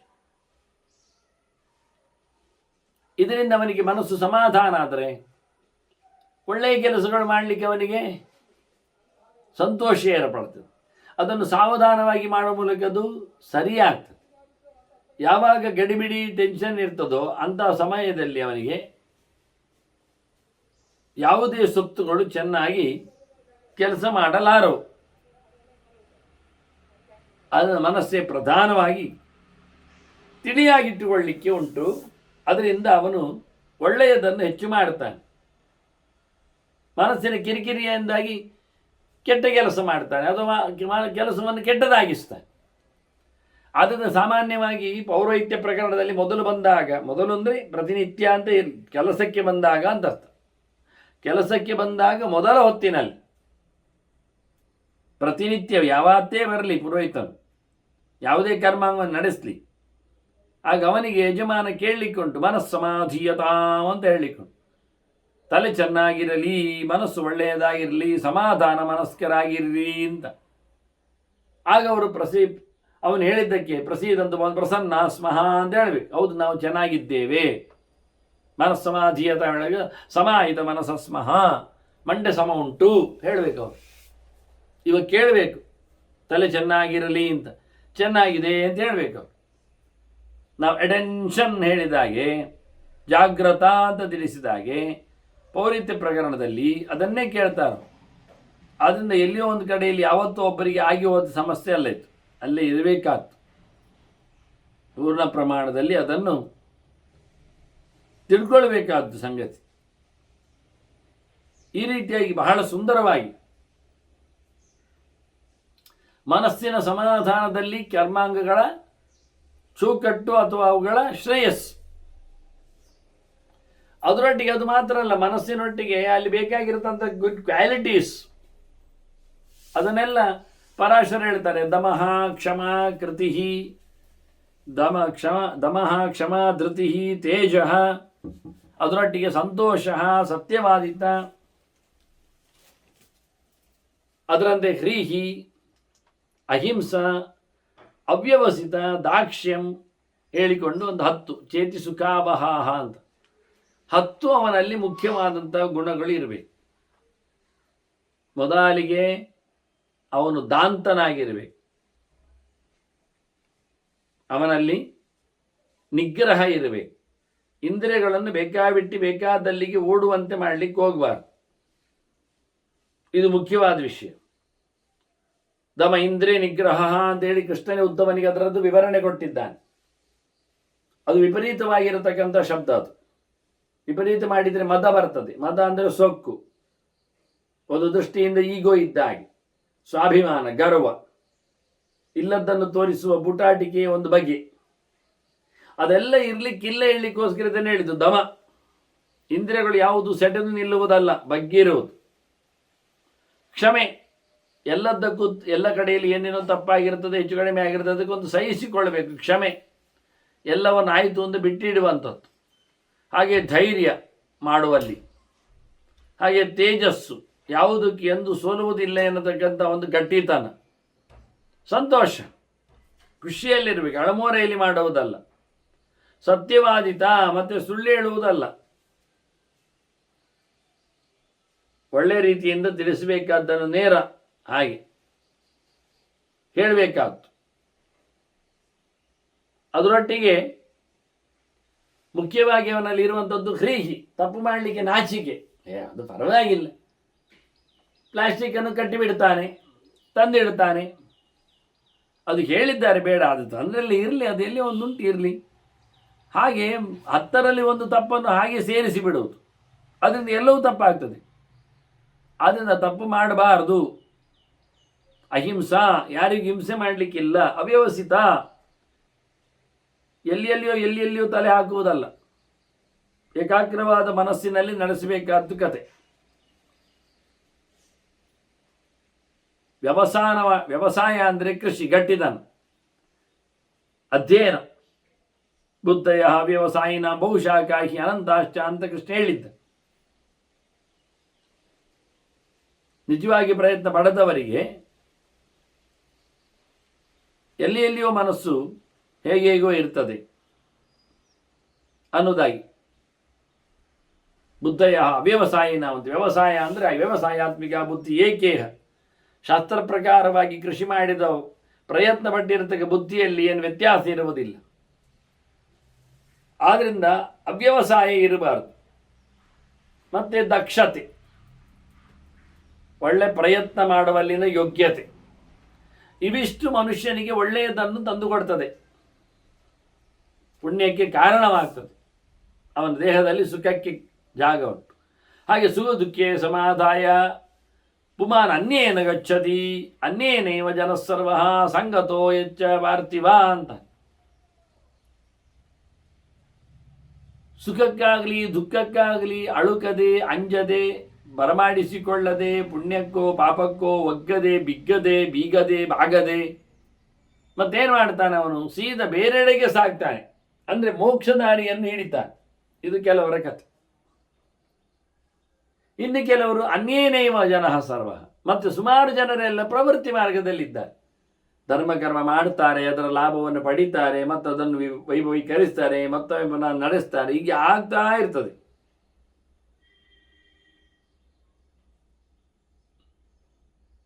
ಇನ್ನು ಕೆಲವರು ಆಗಿಲ್ಲ ಅಂತ. ಮತ್ತೆ ಸಂಸಾರದಲ್ಲಿ ಸಂಸಾರ ಮಾಡದೆ ತಮ್ಮ ಬಿಡುಗಡೆಯ ದಾರಿಯನ್ನು ತಾವು ನೋಡಿಕೊಂಡವರಾಗಿ ಹಾಗೆ ಸಾಧನೆಯನ್ನು ಮುಂದುವರಿಸಿಕೊಂಡು ಹೋಗೋ ಪ್ರಕಾರ. ಆದ್ದರಿಂದ ಕೆಲವರದ್ದು ಪ್ರವೃತ್ತಿ ಮಾರ್ಗ, ಕೆಲವರದ್ದು ನಿವೃತ್ತಿ ಮಾರ್ಗ. ಯದೇಶಾಂ ಪರೇಶಾಂ ಯದ್ ಅಸೂಯೇತ, ಇನ್ನೊಬ್ಬರ ಬಗ್ಗೆ ಅವನಿಗೆ ಜಿದ್ದು ಇದ್ದರೆ, ಅವರ ಮೇಲೆ ಅವನಿಗೆ ಇಷ್ಟ ಆಗದೆ ಹೋದರೆ, ಅಂಥವನೊಂದೊಮ್ಮೆ ಕರ್ಮವನ್ನು ಮಾಡ್ತಾ ಬಂದರೆ ಅವನು ಅದರಲ್ಲಿ ಬಿದ್ದು ಹೋಗ್ತಾನೆ. ತಾನು ಮತ್ತೊಬ್ಬರಿಗೆ ಅಸೂಯೆಯನ್ನು, ಸ್ಪರ್ಧೆಯನ್ನು ನಡೆಸಿಕೊಡುವುದಾಗಿದ್ದರೆ ಅಂಥವನಿಗೆ ಅವನು ಮತ್ತೆ ಅದರಲ್ಲಿ ಸಿಕ್ಕಿಬಿದ್ದು ಜನ ಅವನನ್ನು ತಮಾಷೆ ಮಾಡ್ತಾನೆ.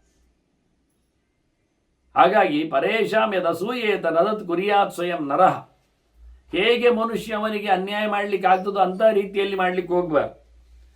ಇನ್ನೊಬ್ಬರಿಗೆ ಹೊಟ್ಟೆ ಕಿಚ್ಚಾಗುವಂಥ ಕರ್ಮಗಳಲ್ಲಿ ಇವನು ರತನೂ ಆಗಬಾರ್ದು.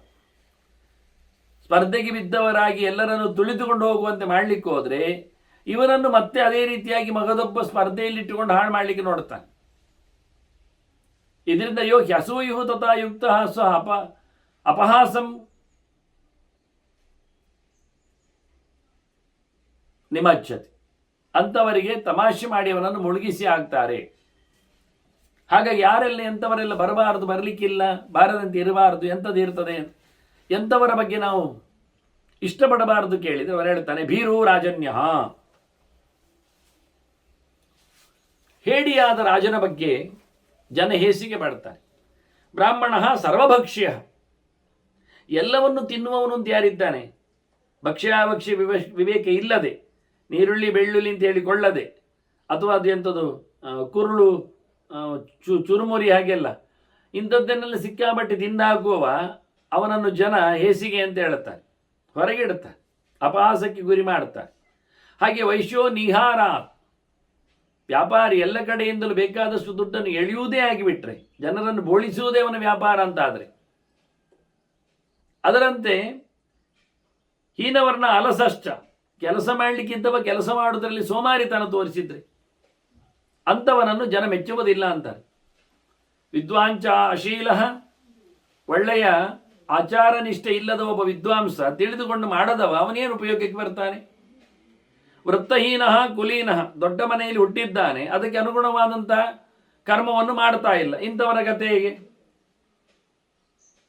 ಅದರಂತೆ ಸತ್ಯಾತ್ ವಿಭ್ರಷ್ಟ ಬ್ರಾಹ್ಮಣ, ಸತ್ಯ ಇಲ್ಲದವ, ಸ್ತ್ರೀಚ ದುಷ್ಟಾಚ, ಹೇಸಿಗೆಯ ಕರ್ಮಗಳನ್ನು ಮಾಡಿರತಕ್ಕಂಥ ಹೆಂಗಸು, ಇವರ ಬಗ್ಗೆಯೂ ಜನಕ್ಕೆ ಇಷ್ಟ ಆಗುವುದಿಲ್ಲ.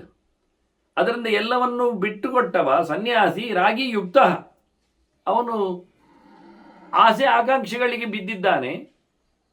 ಪಚಮಾನ ಆತ್ಮಹೇತೋ, ಯಾರು ತನಗೋಸ್ಕರ ತಿನ್ನಲಿಕ್ಕೋಸ್ಕರ ಅಡುಗೆ ಮಾಡ್ತಾನೆ, ಯಾರಿಗೂ ಅತಿಥಿಯಾದಿಗಳಿಗೆ ಕೊಡುವುದಿಲ್ಲ, ದೇವಾದಿಗಳಿಗೆ ಅದನ್ನು ವಿವತರಿಸುವುದಿಲ್ಲ, ಅಂಥವನು ಅದರಂತೆ ಮೂರ್ಖೋ ವಕ್ತ, ಹೇಳಲಿಕ್ಕೆ ಹೊರಟವನಿಗೆ ಏನು ಗೊತ್ತಿಲ್ಲ ಅಂತವನು ಹೇಳುವವ. ಹಾಗೋದೊಮ್ಮೆ ಮೂರ್ಖನೇ ಮಾತಾಡುವುದಾಗಿದ್ದರೆ ನೃಪಹೀರಂಚ ರಾಷ್ಟ್ರ, ರಾಜ ಇಲ್ಲದ ದೇಶ, ಇವೆಲ್ಲವೂ ಏತೇ ಸರ್ವೇ ಸ್ವಚ್ಛತಾ ಯಾತಿ, ಇವೆಲ್ಲ ಕಷ್ಟದ ಸಂಗತಿ, ಹಾಳಾಗುವ ವಿಷಯಗಳು ಅಂತಾನೆ.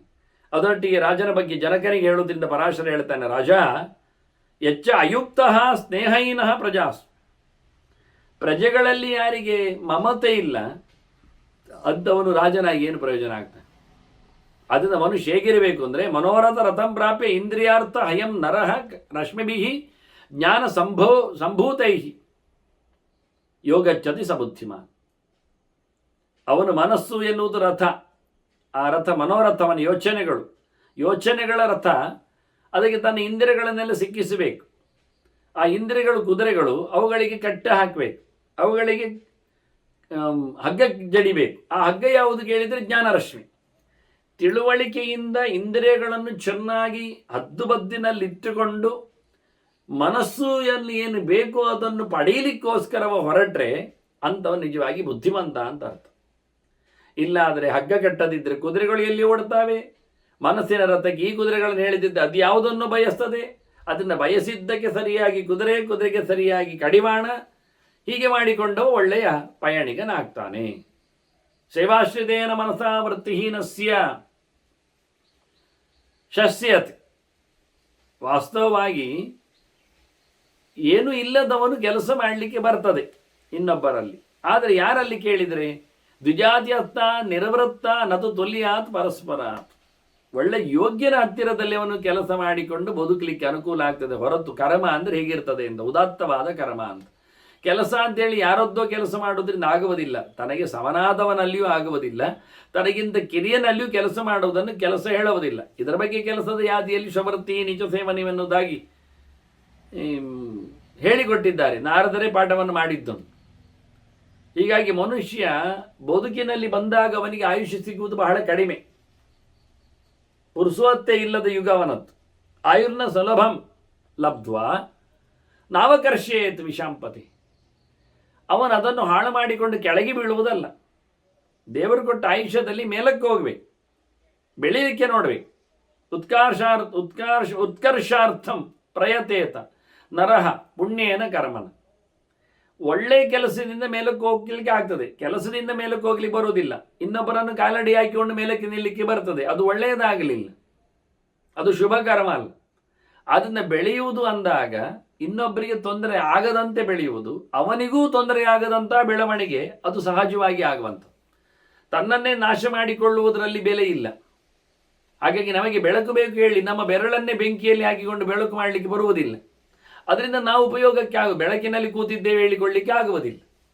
ಅದನ್ನು ತನ್ನತನದ ನಾಶದೊಂದಿಗೆ ತನ್ನ ಬೆಳವಣಿಗೆ ಇಲ್ಲ.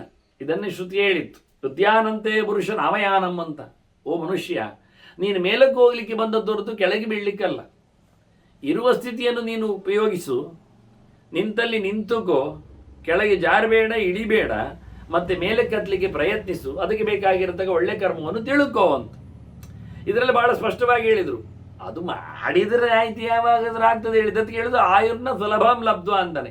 ಅಷ್ಟು ವರ್ಷ ನಿನಗೆ ಯಾರು ಕೊಡ್ತಾರೆ ಅಂತ ಕೇಳಿದ್ರು. ಬದುಕಿದಾಗ ಮೇಲಕ್ಕೆ ಹೋಗ್ಬೇಕು ಹೊರತು ಸತ್ನಂತರ ಮೇಲಕ್ಕೆ ಕಳಿಸುವುದು ಹೇಳಲಿಕ್ಕೆ ಬರ್ತದ? ಆಗೋದಿಲ್ಲ. ಹಾಗಾಗಿ ಆಯುಷ್ಯ ಇರುವುದು ಬಹಳ ಕಡಿಮೆ. ಹಾಗಾಗಿ ಯಾವತ್ತು ಶುರು ಮಾಡುವುದು ಮೇಲಕ್ಕೆ ಹೋಗಲಿಕ್ಕೆ ಅಂತ ಹೇಳಿಕೊಂಡು ಪರದಾಡುವುದು ಬೇಡ. ಇವತ್ತಿಗೆ ನಿನಗೆ ಹತ್ತಲಿಕ್ಕೆ ಆಗತ್ತೆ, ಒಳ್ಳೆ ಕೆಲಸ ಮಾಡಲಿಕ್ಕೆ ಶುರು ಮಾಡುವಂತ ಬಹಳ ಚಂದವಾಗಿ ಜನಕರಾಜನಿಗೆ ಪರಾಶರರು ಕೇಳಿದ ಕೆಲವು ಕಿವಿಮಾತುಗಳು, ಇನ್ನು ಕೆಲವು ಮಾತುಗಳ ಜೊತೆಯಲ್ಲಿ ಮತ್ತೆ ಕೇಳುವ ವಂದನೆಗಳೊಂದಿಗೆ ಶ್ರೀಕೃಷ್ಣ ಅರ್ಪಣಮಸ್ತು. ನಾರಾಯಣ.